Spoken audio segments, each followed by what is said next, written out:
Assalamualaikum, jangan lupa angkat tangan kanan dan lalu tekan tombol subscribe yang sudah subscribe. Terima kasih sebanyak-banyaknya. Mari kita lanjutkan cerita sebelumnya.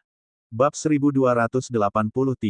Hah, pemimpin sekte kegelapan. Orang itu akan datang ke France Timur untuk mengikuti kompetisi Borealis. Sekte kegelapan adalah organisasi yang baru berdiri dan belum punya fondasi kuat di Serenara. Seharusnya, mereka tidak ada hubungannya dengan France Timur. Namun, alasan apa yang mendasari pemimpin sekte kegelapan harus pergi jauh-jauh ke France Timur dan ikut serta dalam kompetisi pemilihan Raja France Timur? Apa maksud di balik semua ini? Teguh sama sekali tidak mengerti apa yang terjadi. Terlebih lagi, melihat kekuatan yang ditunjukkan oleh pemimpin sekte kegelapan yang mampu mengalahkan leluhur Sanu dari keluarga Yadira hanya dengan 3 serangan, kemungkinannya memenangkan turnamen ini sangatlah kecil. Lagi pula, ketika sekte kegelapan ikut serta, apakah mungkin masih ada kekuatan lainnya atau master yang mungkin setingkat dengan pemimpin sekte kegelapan yang juga berpartisipasi? Situasi ini makin rumit dan membingungkan seiring berjalannya waktu. Teguh merasakan firasat kuat di hatinya. Kemungkinan besar, pemimpin sekte kegelapan punya niat jahat. Dan sedang merencanakan konspirasi. Teguh sama sekali tidak mengerti konspirasi apa yang dimaksud, berbekal tujuan apa, atau bagaimana hal itu akan dilakukan. Membuat Teguh terus berpikir dengan keras. Namun, tidak ada petunjuk sama sekali. Teguh memutuskan untuk melupakan masalah tersebut dan tidak ambil pusing lagi. Setelah menutup telepon, elang hitam mengirim pesan lain pada Teguh. Pesan tersebut berisi informasi yang telah dikumpulkan mengenai sekte kegelapan agar dia tidak terjebak dalam situasi yang terlalu merugikannya. Sementara itu, di Pulau Posei, pemenang akhir kompetisi ini akan menjadi raja baru di France Timur, sehingga pesertanya sangat banyak. Ada banyak tim yang ikut serta, masing-masing dari mereka adalah orang-orang terbaik di bidangnya. Pihak penyelenggara kompetisi ini sebenarnya adalah organisasi profesional di bawah naungan Alexander. Mereka telah menyusun sistem kompetisi yang lengkap. Mulai dari pendaftaran hingga babak final, semuanya sudah diatur dengan sangat detail. Setibanya di sana, Teguh dan tim segera melihat peraturan yang lengkap. Setiap tim harus terdiri dari 4 orang. Teguh pun kebingungan. Kenapa peraturan ini seakan-akan dibuat khusus untuk mereka? Dia, Bayangan, Margarina, Katrina. Kebetulan juga mereka terdiri dari 4 orang. Hanya saja, Margarina, dengan pengawalan tentara bayaran, sudah pergi mengambil tongkat kerajaan, sebagai langkah terakhir untuk memperkuat kekuasaannya dan menentukan takdir dunia. Akhirnya, anggota tim pun diganti susunannya menjadi Teguh, Bayangan, Katrina, dan Rubah Artik, sehingga tetap beranggotakan 4 orang. Berkat petunjuk di sepanjang jalan yang jelas, tim ini dengan cepat menyelesaikan proses pendaftaran. Usai mendapat lencana peserta, Teguh dan anggota tim, termasuk Bayangan, bergerak masuk ke Pulau Posei. Penyelenggara segera mengatur tempat tinggal setiap tim berdasarkan nomor lencana mereka. Mereka menginap di sebuah villa besar yang terletak di tepi laut dengan pemandangan yang indah. Rubah Artik, jaga Kak Katrina dengan baik, iya. Aku dan Bayangan akan pergi dulu untuk mengurus pendaftaran kompetisi. Setelah mengurus masalah tempat tinggal, Teguh dan Bayangan keluar dari villa besar itu, lalu menuju tempat pendaftaran kompetisi. Kompetisi ini sangat penting dalam menentukan siapa yang akan menjadi raja baru. Oleh karena itu, penyelenggara sangat serius dalam mengatur pelaksanaannya. Setelah mendaftar, kapten tim diwajibkan datang ke lokasi pertandingan dan mengikuti seleksi awal. Dari keseluruhan tim, hanya tim-tim dengan kemampuan bagus yang akan lolos ke babak selanjutnya. Kalau tidak, saat ada kelompok sembarang orang yang ikut serta di kompetisi, itu sama saja sebagai penghinaan terhadap raja serta France Timur dan hal itu melanggar hukum. Saat keduanya tengah berjalan, seseorang datang dari arah berlawanan. Begitu melihat orang itu, Teguh terdiam sesaat. Topeng yang dikenakan orang itu sama persis dengan milik pemimpin sekte kegelapan yang diberitahukan elang hitam kepadanya. Kemungkinan besar, orang itu adalah pemimpin sekte kegelapan yang baru-baru ini berbuat onar di Serenara. Bab 1284. Teguh tidak pernah menyangka bahwa dia akan bertemu dengan pemimpin sekte kegelapan secepat ini. Pemimpin sekte kegelapan memahami situasi ketika penasihat Serenara yang sekongkol dengan Raja Sihir Racun berhasil menggunakan 3 serangan untuk membunuh Sanu, leluhur keluarga Yadira. Teguh rasa, orang ini bisa jadi bukan musuhnya. Karena itu, dia berinisiatif untuk menyapa. Kita berdua adalah orang Serenara. Nggak disangka-sangka, kita bertemu di negeri asing dengan cara seperti ini. Benar-benar mengejutkan. Kalau kita bertemu di arena pertandingan, kuharap kamu bisa menahan diri. Teguh bicara dengan santai dan percaya diri. Bagaimanapun juga, meninggalkan kesan yang baik adalah hal yang mulia. Mungkin itu akan membuka jalan bagi lebih banyak kesempatan di lain waktu. Rina melihat sosok Teguh, yang selalu dia nantikan, sedang berada tepat di depan matanya. Namun, dia tidak bisa mengungkapkan identitasnya, hanya bisa mengubah suara sekaligus menekan emosi di hatinya dan berpura-pura merespons dengan acuh. Kekuatan Raja Serigala mengguncang dunia, bahkan sudah jadi tiang penyangga Serenara. Seharusnya berkeyakinan kuat atas kekuatannya sendiri, jadi aku nggak perlu menahan diri. Setelah bicara begitu, Rina langsung pergi tanpa melirik ke samping. Teguh tidak bisa menahan diri untuk berhenti sejenak. Meski mengenakan topeng, pemimpin sekte kegelapan ini punya tubuh yang cukup kurus. Kulit yang terlihat di pergelangan tangannya sangat putih dan halus, tidak serupa dengan para pendahulu yang sudah tua, seperti Sanuyadira. Kesan yang diberikan kepadanya, rasanya tidak asing. Tidak hanya itu, hanya dengan mendengar suara, tidak bisa mengenali apapun. Melalui ucapan pemimpin sekte kegelapan, dia terlihat yakin untuk memberi petunjuk pada dirinya agar yakin bahwa perasaan terhadapnya memang ramah dan tanpa adanya niat membenci. Sebenarnya, siapa dia? Teguh berpikir sejenak, tetapi belum menemukan jawabannya. Karena itu, dia menekan pikirannya dan melanjutkan perjalanan menuju arena pertandingan bersama bayangan. Baru berjalan beberapa langkah, ada orang yang menghampiri dari depan. Orang ini mengenakan jubah. Seluruh tubuhnya dibalut jubah hitam, memberi sedikit jarak, seolah-olah enggan didekati oleh orang asing. Ketika Teguh menatapnya, dia balik menatap Teguh. Hanya sekejap saja. Teguh merasakan aura di sekitar. Orang ini lebih gelap dan dingin, serasa ingin segera membunuhnya. Keinginan untuk membunuh ini datang sangat samar dan kelewat singkat, tetapi Teguh sangat cepat saat menangkapnya. Hal ini membuat Teguh benar-benar terkejut. Secara logika, seharusnya dia belum mencapai titik untuk bertemu musuh hanya dengan berjalan di sekitar Borealis. Lantas, apa yang sebenarnya terjadi? Selain itu, pria bertopi pun memberinya perasaan yang tidak asing. Ini sungguh aneh. Usai Teguh dan pria bertopi berpapasan, mereka berhenti. Sejenak di tempat itu seraya berpikir. Kak Teguh. Menyadari situasi, bayangan berbalik sambil masih terus berpikir, melihat dua orang itu sekilas dan lekas bertanya, kamu kenapa? Apa ada yang salah? Teguh juga berbalik, menatap siluet dua orang yang makin menjauh, tetapi memberinya rasa yang lain. Dua orang ini, semuanya terasa nggak asing buatku, deh. Cuma pemimpin sekte kegelapan yang kelihatannya acuh tak acuh, tapi sebenarnya nggak ada kebencian sedikit pun padaku. Kalau yang terakhir, dibalik. Ketidakpedulian itu tersembunyi niat membunuh yang kuat.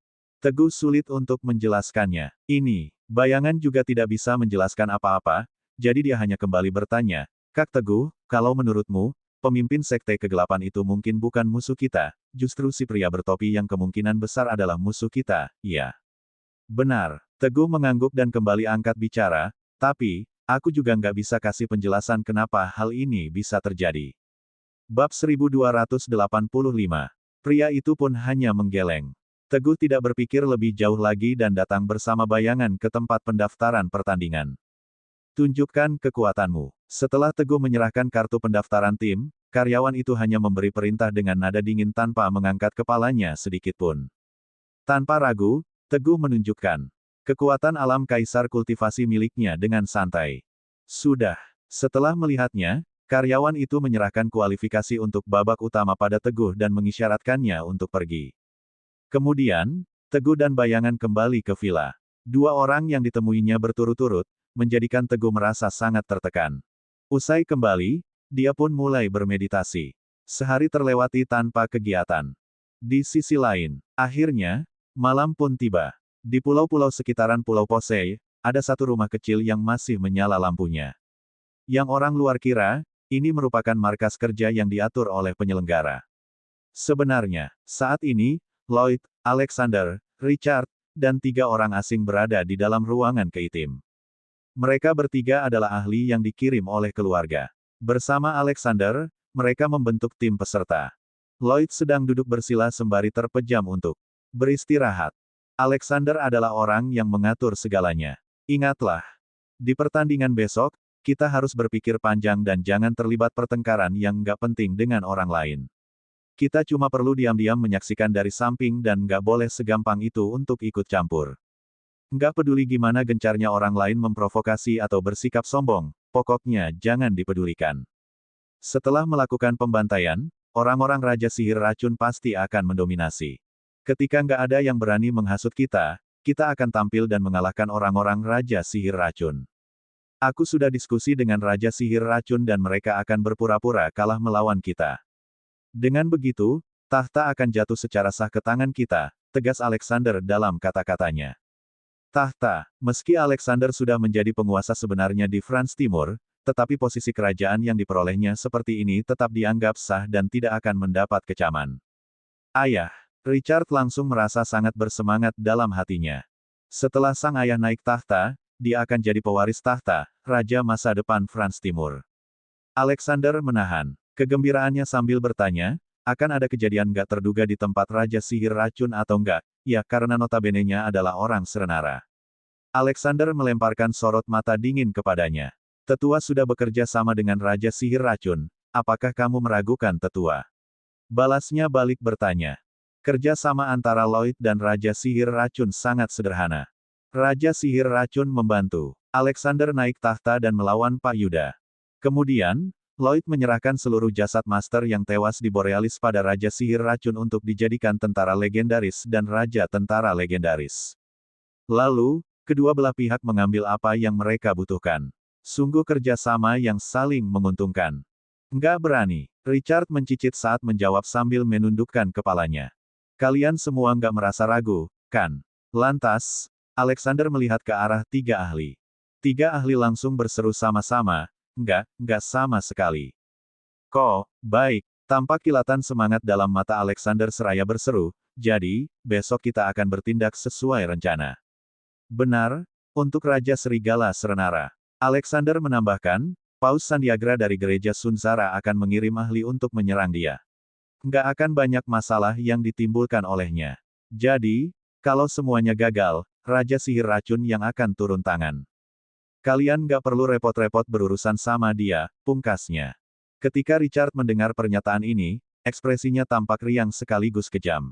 Richard sudah beberapa kali kalah di tangan Teguh, jadi sudah lama menyimpan kebencian dengannya yang cukup mendalam. Karena itu, dia ingin sekali membalaskan dendamnya dengan brutal.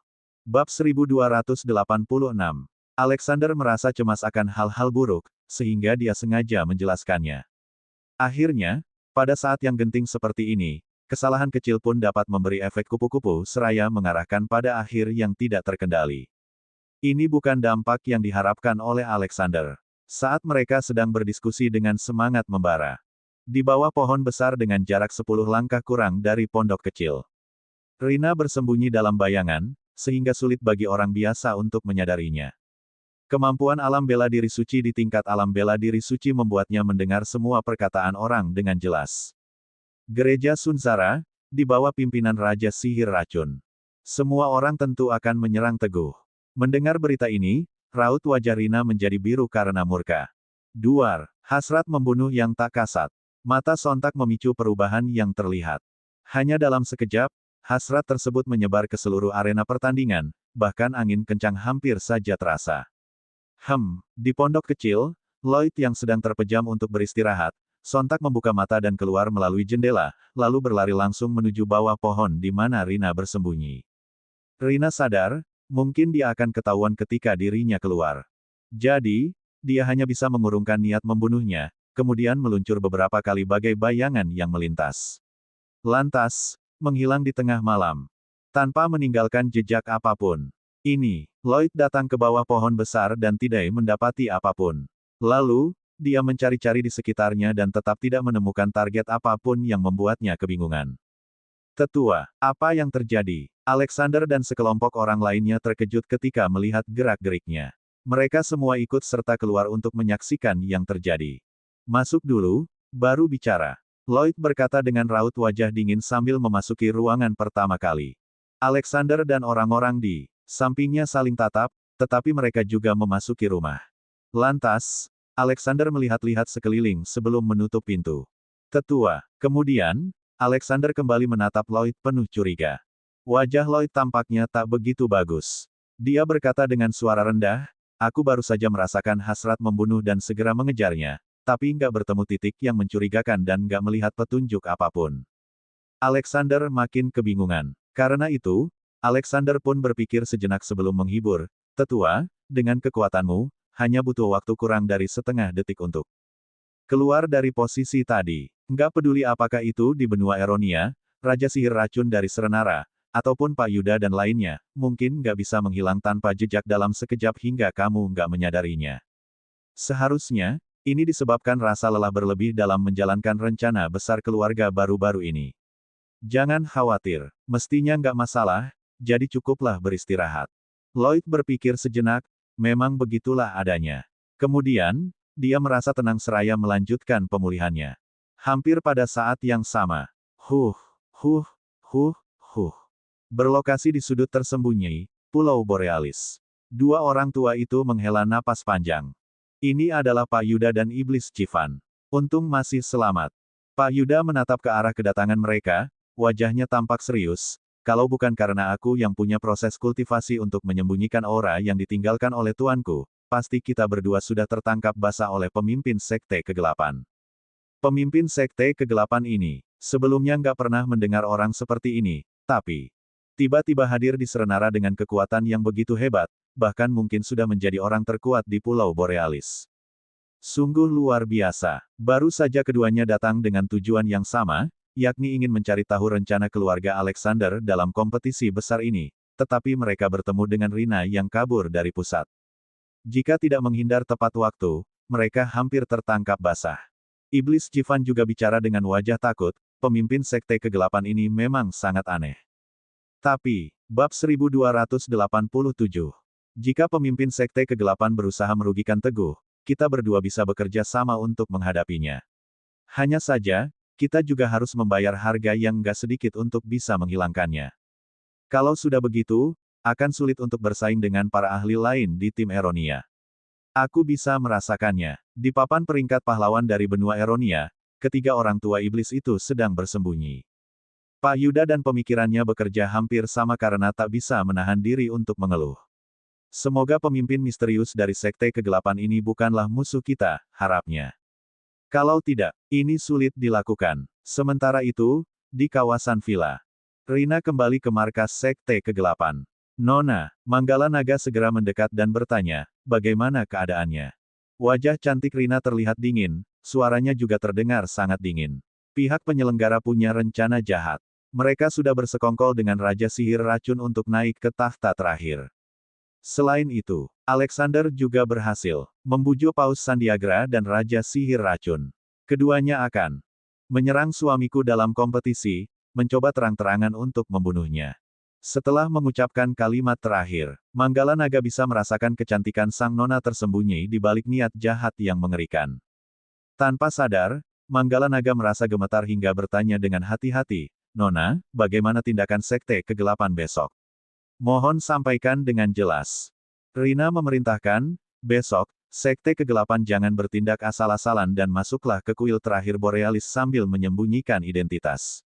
Jika situasinya sedang nggak baik, segera keluar dan lindungi suamiku ketika keluar. Kuil, ini adalah salah satu tempat yang sangat suci di France Timur, juga merupakan salah satu prosesi yang harus dilalui setiap raja yang naik tahta, sehingga jarang dikunjungi oleh orang biasa. Rina tidak tertarik dengan siapapun raja baru di France Timur. Hanya ada harapan Rina agar Teguh selamat dan sehat. Siap, ini biar segera kuatur. Manggala Naga mengangguk dan bertanya lagi, Nona, apa kamu telah menyelidiki ahli puncak dari kekuatan lain? Bagaimana kekuatan mereka dibandingkan dengan kekuatanmu? Jika dibandingkan dengan kekuatan besar sekelas Raja Sihir Racun, Gereja Sunzara, maupun keluarga Alexander yang warisannya telah berlangsung selama lebih dari 100 tahun, Sekte Kegelapan masih terlalu lemah. Satu-satunya yang bisa dibanggakan adalah kekuatan pribadi Rina yang sangat kuat. Oleh karena itu, Manggala Naga mempunyai pertanyaan ini. Dia ingin mengetahui kebenaran sekaligus mencari ketenangan hati. Nona memang yang terbaik. Rina berpikir sejenak, lalu berkata, saat ini, Aku berada di Pulau Borealis dan setidaknya sudah bertemu 5 orang ahli tingkat alam bela diri suci. 5 orang ahli di tingkat alam bela diri suci. Manggala Naga terkejut sebelum bertanya keheranan, tapi, dari informasi yang kuterima, seharusnya hanya ada 3 orang ahli alam bela diri suci di benua Eronia. Ya, 3 ahli jahat tingkat iblis di papan juara.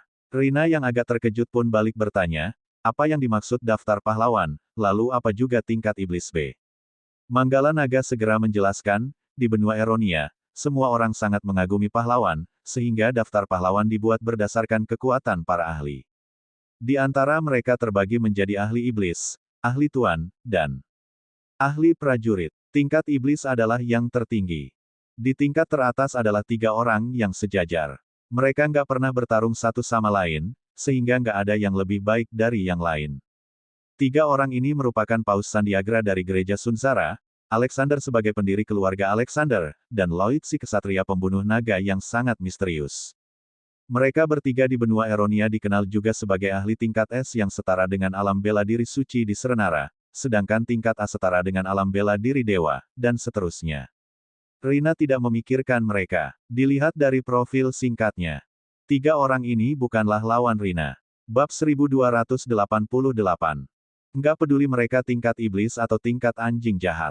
Rina mendengus dingin dan berkata dengan tegas, jika berani melukai suamiku sedikit pun, pasti akan mati. Bahkan, sekalipun Yesus datang, dia nggak akan bisa menyelamatkan mereka. Hasrat membunuh seketika mekar dengan cemerlang bagai rekahnya bunga tumbuhan yang hanya berlangsung sebentar. Manggala Naga tidak bisa menahan rasa takutnya, kemudian dia pergi mengatur para master dari Sekte Kegelapan. Malam berlalu sunyi. Keesokan harinya, kompetisi Borealis telah tiba seperti yang dijadwalkan. Teguh dan rombongannya sudah siap. Mereka keluar dari villa dan akan segera berangkat ke pulau. Pihak penyelenggara telah menyiapkan kapal feri yang beroperasi dari daratan ke Pulau Balikiri. Hanya dengan memenuhi syarat berpartisipasi, peserta bisa naik kapal secara gratis, dengan kapasitas bervariasi hingga ratusan orang setiap berlayar. Usai Teguh dan kelompoknya menaiki kapal, mereka mulai memejamkan mata dan beristirahat. Tak disangka, sekelompok orang duduk di tempat yang berdekatan dengan barisan mereka. Pemimpinnya adalah seorang pria hitam yang kelihatan sangat berbeda dengan orang Serenara. Sangat hitam hingga bersinar, tampak sangat kuat, juga sering tersenyum santai di wajahnya. Wangi parfum yang ada di tubuh ini kemungkinan bisa bersaing dengan udara klorutil dari negara Paros. Wah, sang pria hitam bertubuh besar melihat Teguh dan kelompoknya, utamanya melihat hadirnya seorang Katrina Kartawijaya. Dengan tubuh yang sempurna, bahkan tidak bisa ditutupi topeng dan kulitnya yang putih justru membuat dia makin tertarik. Sebenarnya, kompetisi besar Borealis jadi kontes pemilihan raja di Frans Timur.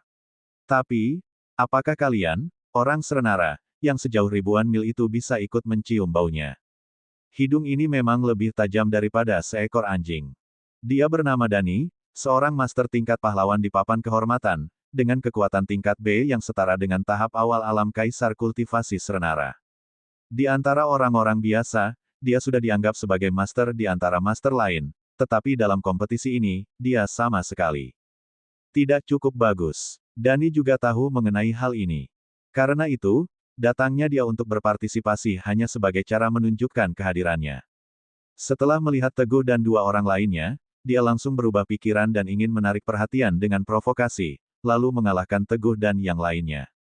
Kata-kata Dani sontak membuat air muka bayangan dan yang lainnya langsung muram. Namun, demi menghormati guru, semua orang menahannya. Cek, cek, cek. Ternyata, bayangan dan yang lainnya tidak ingin mencari masalah, tetapi Dani merasa bahwa mereka semua ketakutan. Sikapnya menjadi makin sombong dan tidak terkendali. Benar-benar nggak habis pikir, deh. Orang-orang dari Serenara ini hidungnya setajam hidung anjing dan suka menindas yang lemah. Ketika mereka bertemu dengan master sepertiku, mereka justru nggak berani menggonggong macam anjing lagi. Membosankan banget. Tapi, biarkan aku bertemu dengan kalian di arena pertandingan. Aku pasti akan menghajar dan menjadikan kalian serupa anjing mati, lalu melemparkannya ke Samudra Atlantik sebagai pakan ikan. Biar kalian, orang-orang Serenara yang hina, tahu bahwa benua Eronia bukan tempat yang layak kalian datangi. Kalian hanyalah orang-orang sakit dari timur ratusan tahun yang lalu. Hahaha. Ketika 4 kata itu diucapkan, sorot mata yang aneh langsung terarah ke sekeliling. Dengan perasaan tertarik, diiringi senyum yang aneh. Semua siap menonton pertunjukan. Teguh tidak bisa menyembunyikan ekspresi muramnya. Bayangan pun langsung bangkit. Kamu cari mati. Setelah teriakan kerasnya, dia bersiap menyerang dan memberi pelajaran kepada pria besar berkulit hitam ini. Garis bawah. Sret, tiba-tiba, elang hitam meluncur secepat kilat. Semua orang hanya merasakan angin sepoi-sepoi yang menyapu wajah mereka. Dani, yang baru saja berdiri dengan angkuh, tiba-tiba dihiasi garis darah di lehernya. Segera setelah itu, darah mengalir sederas mata air, terus-menerus mengalir. Bab 1289. Dani ingin berkata sesuatu. Namun, begitu dia membuka mulut, ada lebih banyak darah segar yang mengalir keluar. Tidak peduli seberapa keras menutup lehernya, dia pasti akan jatuh. Saat ini, hanya ada sedikit ketakutan yang tersisa di matanya yang masih terbuka. Ternyata, dibunuh dengan satu serangan oleh orang yang datang, bahkan membuatnya tidak bisa bereaksi. Semua orang terkejut melihat orang yang baru saja datang. Orang itu membawa topeng rupa hantu di wajahnya. Dia adalah pemimpin Sekte Kegelapan. Kuat sekali. Menyaksikan kejadian ini, Teguh tidak kuasa menahan diri untuk tidak menghela napas. Pemimpin Sekte Kegelapan baru saja datang dengan cepat, bahkan dia tidak bisa melihat dengan jelas bayangan lawannya. Dari sini pun sudah terlihat. Kemampuan pemimpin Sekte Kegelapan pasti sudah mencapai alam bela diri suci. Hanya saja, dia tidak melihat pedang darah iblis karena disimpan langsung oleh Rina. Kalau tidak begitu, dia pasti bisa mengetahui identitas aslinya. Semua orang di sekitar merasa ngeri dan ketakutan. Ini saja, setelah Rina membunuh Dani, dia menginjak mayatnya pakai satu kaki, melihat para master benua Eronia di sekeliling dengan sorot mata penuh penghinaan di wajahnya. Kupikir dia lebih kejam. Ternyata, master di benua Eronia hanya berkekuatan dan punya kemampuan sebatas ini saja. Sayang sekali karena nggak ada yang bisa dipukul. Selain berisik dan menggonggong, bahkan nggak bisa menangkap satu pun seranganku. Sungguh membosankan. Aku nggak tahu apakah setiap orang yang mengaku master di benua Eronia punya karakter dan kemampuan yang sama seperti dia. Sama jeleknya. Rina sengaja berbicara dengan suara keras, memang disengaja karena mencoba untuk mencari masalah. Pertama, untuk membangkitkan kemarahan mereka, sehingga mereka akan menyerang dan dirinya bisa membunuh balik. Kedua, untuk menarik lebih banyak kebencian. Saat pertandingan resmi dimulai, tekanan di pihak Teguh akan menjadi lebih kecil. Orang Serenara, memangnya pemikiranmu benar-benar disusun bahwa membunuh seorang pengikut rendahan bisa memberimu modal untuk berkuasa di benua Eronia. Dalam bahasa kuno Serenara, kalian semua yang amat sombong, rumput di atas kuburanmu saja sudah tumbuh setinggi beberapa meter. Konyol sekali kalau kalian pikir, kami nggak akan berani membunuhmu. Orang-orang Serenara, ada harga yang akan kamu bayar atas kebodohanmu. Ayo, kita beraksi. Tunjukkan padanya kehebatan benua Eronia kita. Ayo, semua master di benua Eronia sontak marah sambil berteriak. Mereka tidak bisa menahan gejolak amarah hingga membuka mulut dengan penuh emosi. Jadi, tanpa tahu siapa yang menghasut, mereka semua berdiri dan mengelilingi Rina. Rina langsung bersemangat. Jika bisa membunuh semua orang ini, suaminya akan aman dari banyak bahaya, kan? Berhenti. Pada saat itu, suara yang keras terdengar di atas geladak. Karyawan dari pihak penyelenggara pun datang. Karyawan itu melihat mayat Dani tergeletak di lantai, sehingga dahinya mengernyit. Selanjutnya, dia berkata, ayo, kita bubarkan diri saja. Jika ada dendam, bertarunglah di pulau. Kalau ada benci, dendamnya dibalaskan. Bila ada kekesalan, kesalnya yang dibalas. Namun, para master di benua Eronia, sudah kesal sejak lama. Hati mereka merasa nyeri, pinggang pun terasa sakit, dan mereka tak berniat melepaskan. Justru mereka makin menggebu-gebu. Oh, Tuan yang terhormat. Bagaimanapun juga, Dani hanya bicara beberapa kata kasar, jadi bukan dosa yang pantas dihukum mati. Orang Serenara ini membunuh orang pakai emosi. Jelas sekali sudah menghina benua Eronia kita, makanya perlu dijatuhi hukuman yang setimpal. Bajingan, kenapa orang Serenara ini datang ke Pulau Posei kita dan membunuh sembarang orang, sih? Aku nggak terima. Ya, dia harus membayar harganya hari ini, kalau enggak. Sosok yang melihat orang-orang ini hanya tenang berkata, Dani yang lebih dulu melakukan provokasi terhadap Serenara. Jika dia mati dibunuh, itu salahnya dia sendiri yang memancing masalah. Jadi jangan salahkan orang lain. Di buku panduan peserta sudah dijelaskan, kok. Pada kompetisi kali ini, yang datang adalah para master dari berbagai belahan dunia. Ketika menantang lebih dulu, akan dibunuh. Jadi, mereka mati dengan layak. Usai tidak mendapat keberuntungan di pihaknya, para master di benua Eronia hanya bisa marah dalam diam seraya pergi dan sesekali melirik ke arah Rina.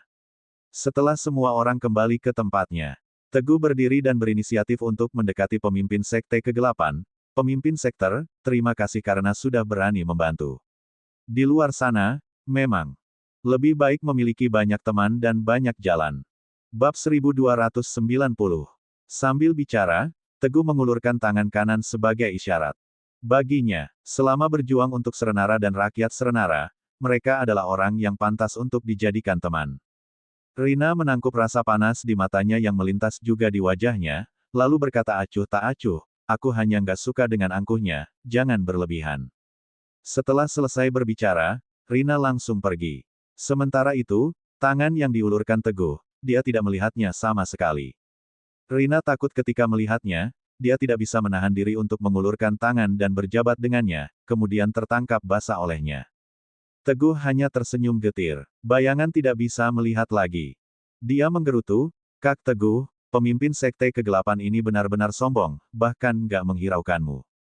Teguh tertawa kecil. Yang Teguh lihat, sosok pemimpin Sekte Kegelapan sudah pergi dengan tenang, lalu dia berkata perlahan, aku punya firasat, pemimpin Sekte Kegelapan kemungkinan teman kita, bukan musuh. Ada satu kalimat yang tak diucapkan oleh Teguh. Melalui pertemuan ini, dia makin merasa seperti pernah melihat pemimpin Sekte Kegelapan di suatu tempat. Bayangan menggerutu dua kali lagi, bentuk ketidakpuasannya terhadap Teguh. Di dalam kabin mewah yang tinggi, ada sebuah meja kayu jati yang indah, dengan dua orang tua yang duduk berhadapan. Seorang di sana adalah Paus Sandiagra dari Gereja Sunsara. Sementara itu, seorang lagi adalah tetua keluarga Alexander. Keduanya mengangkat cangkir mereka untuk bersulang dan mengobrol dengan gembira, kemudian mereka melihat segala sesuatu di geladak bawah melalui jendela, sehingga mereka juga melihat adegan barusan dengan jelas. Yang mulia Paus, apakah Anda melihat dengan jelas? Lloyd menunjuk ke arah punggung Rina sambil berkata, orang yang baru saja bertindak itu kemungkinan adalah pemimpin Sekte Kegelapan yang sedang terkenal namanya di Serenara akhir-akhir ini. Kemampuannya sangat mengerikan. Hanya dengan 3 gerakan, dia membunuh ahli senior yang sudah lama ada di Serenara. Leluhur dari keluarga Yadira, Sanu. Orang-orang perkasa seperti mereka, bahkan memiliki kendali yang kuat atas berita dari negeri asing, sehingga mereka dapat merencanakan strategi dengan cermat. Sanu Yadira, ya, Santo tidak peduli, justru berkata merendahkan, meskipun hanya orang kecil di tahap akhir alam bela diri dewa, aku bisa membunuhnya dengan 1 tangan, bahkan dalam 3 gerakan yang sama. Lloyd pun tersenyum. Selanjutnya, setelah dia meneguk habis minumannya, dia berkata dengan makna yang dalam, dari yang terlihat saat ini, pemimpin Sekte Kegelapan ini bukan cuma berkekuatan hebat, tapi juga dekat dengan Raja Serigala. Mendengar informasi ini, Santo marah sampai wajahnya tampak kebiruan, kemudian dia tertawa sinis, hanya Sekte Kegelapan. Itu cuma kekuatan kecil yang baru-baru ini mendapat sedikit reputasi. Jika berani menghalangiku untuk membalaskan dendam atas kematian anakku, bahkan menghalangiku untuk membunuh Raja Serigala. Siapapun dia, sudah pasti dia akan jadi musuhku dan ditelan oleh Gereja Sunsara. Lloyd dan yang lainnya menunggu hadirnya kalimat ini. Mereka pun menginginkan hasil ini. Hahaha. Lantas, dia tersenyum lebar, mengangkat kembali gelas berisi anggur merah dan menepuk bahu Santo dengan gembira. Dia berkata sambil tersenyum dengan lebar, jadi, aku mengucapkan selamat kepada Paus, semoga sukses. Ya, memang begitu. Tak lama lagi, kapal feri akan segera tiba di Pulau Posei. Sebuah helikopter terlihat lepas landas dari dek. Pada saat yang bersamaan, karyawan berbicara dengan keras, silakan perwakilan dari setiap tim maju untuk mengambil undian. Di setiap kertas yang ada dalam kotak, terdapat lokasi acak yang tersebar di sekitar Pulau Bali Kiri dan nantinya akan menjadi titik pendaratan bagi setiap tim. Teguh dan orang-orang lainnya bergerak maju untuk mengambil nomor undian. Hadirin yang terhormat, aturan kompetisi ini dibacakan sebagai berikut, tolong dengarkan dengan baik. Helikopter mengumumkan lewat pengeras suara kepada banyak tim di bawah dalam rangka mengumumkan aturan detail kompetisi ini. syarat kemenangan, dan sebagainya. Di pulau utama Borealis, ada sebuah kuil yang menjadi tempat di mana semua raja dari France Timur melangsungkan penobatan. Kekuasaan mereka sekaligus sebagai tempat kemenangan terakhir. Jika tim dapat mencapai kuil dan bertahan di dalamnya hingga akhir, mereka adalah pemenang. Cerita bersambung.